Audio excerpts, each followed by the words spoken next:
it's Michele Weerts from the Prompt Institute, and I'm here to talk to you about the toy of the month. This month's toy is water play.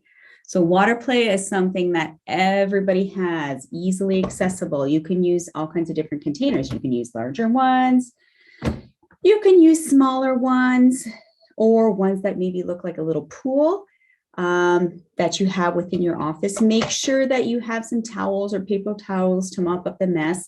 I usually like something with higher sides for when it gets poured in there or splashed around, that it kind of mitigates the mess that I have to clean up after. Okay, and every one of my kids gets super excited when I do any type of water play.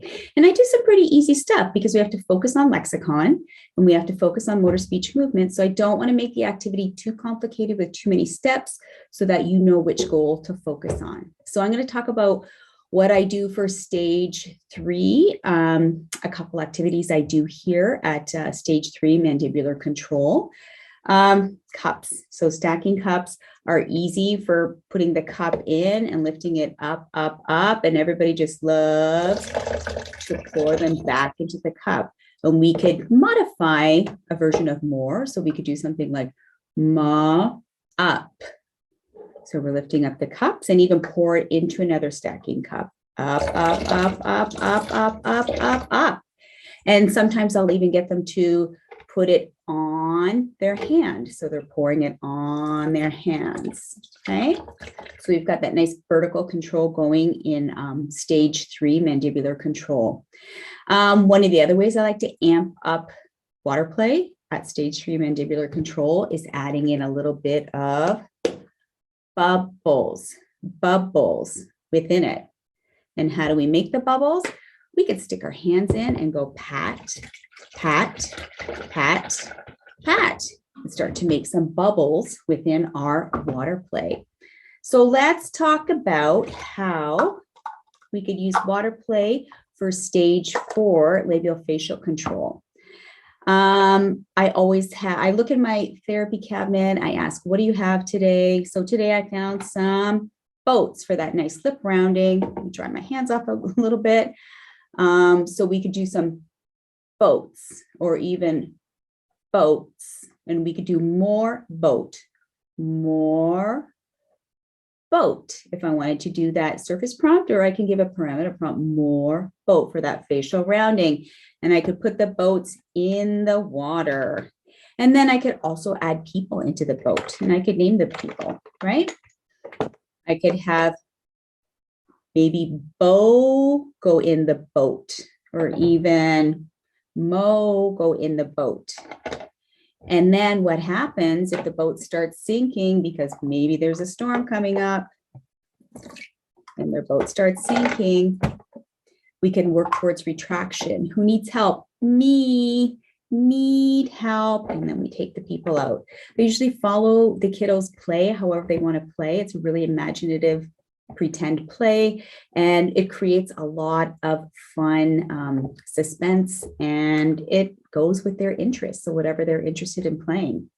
Another way you can add some different type of water play, I don't know where to get rid of this stuff, to your water play days are by doing something like having some water in a spray bottle, having some animals that actually squirt water. So these are just infant bath toys that can squirt the water. And we could do something like push to get that nice lip rounding. And we could do, oh no. One thing I really, really like to do is draw on some of my washable animals with dry erase markers, and they get all dirty. And if I have my spray bottle, we could work on push, push, push. And when we spray them, we could wash, wash, wash, which is actually a following 2 planes of movement. Wash, wash, wash. But I could still work on that lip rounding. Spray bottles are also great if you want to pretend it's raining inside your therapy room.